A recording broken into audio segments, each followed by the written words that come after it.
তিনার দুটি ছোট ছোট সন্তান ছিল বালক। একজনের নাম হলো হযরত মাআজ, কি নাম? আরেকজনের নাম হলো হযরত মুআব্বিস রাদিয়াল্লাহু তাআলা আনহু। মা তাদের দুই ভাইকে পাঠিয়ে দিলেন, যাও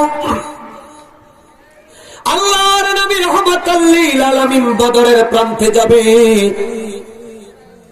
ইসলামের সর্বপ্রথম সম্মুখ যুদ্ধ, নবী বদরের প্রান্তে যাবে।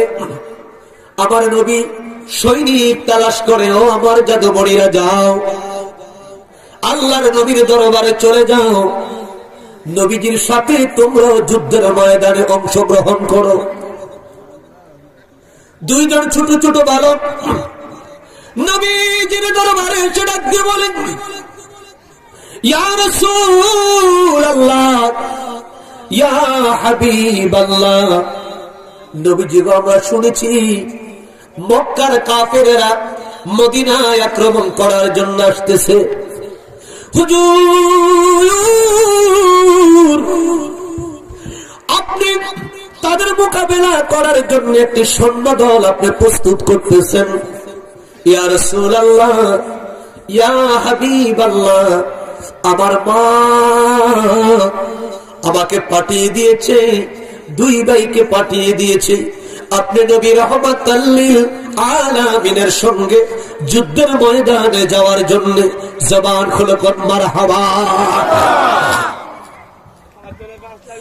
আমার প্রিয় ভাইরা, ও আমার এলাকার মা বোনেরা, এখন আপনাদের যাদের ঘরে ছেলেরা বসে গল্প করে, ঘর থেকে তাদেরকে বের করে মাহফিলে পাঠিয়ে দেন।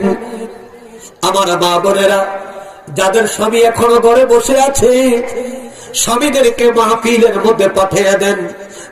কারণ হলো আজকের এই মাহফিল সাধারণ কোন মাহফিল নয়, এটা হলো জালিসুর রহমান, এটা হলো আমার আল্লাহ পাকের জলসা, এটা হলো জালিসুল হাবিবুল্লাহ, এটা হলো আমার নবী রাহমাতাল লিল আলামিনের জলসা।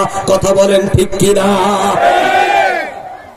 দুইজন বালক এসে, ইয়া রাসূলুল্লাহ, মা বলেছে আমাদেরকে যুদ্ধে যাওয়ার জন্য, আমাদের নাম আপনি লিস্টিতে উঠান। মারহাবা বলেন না?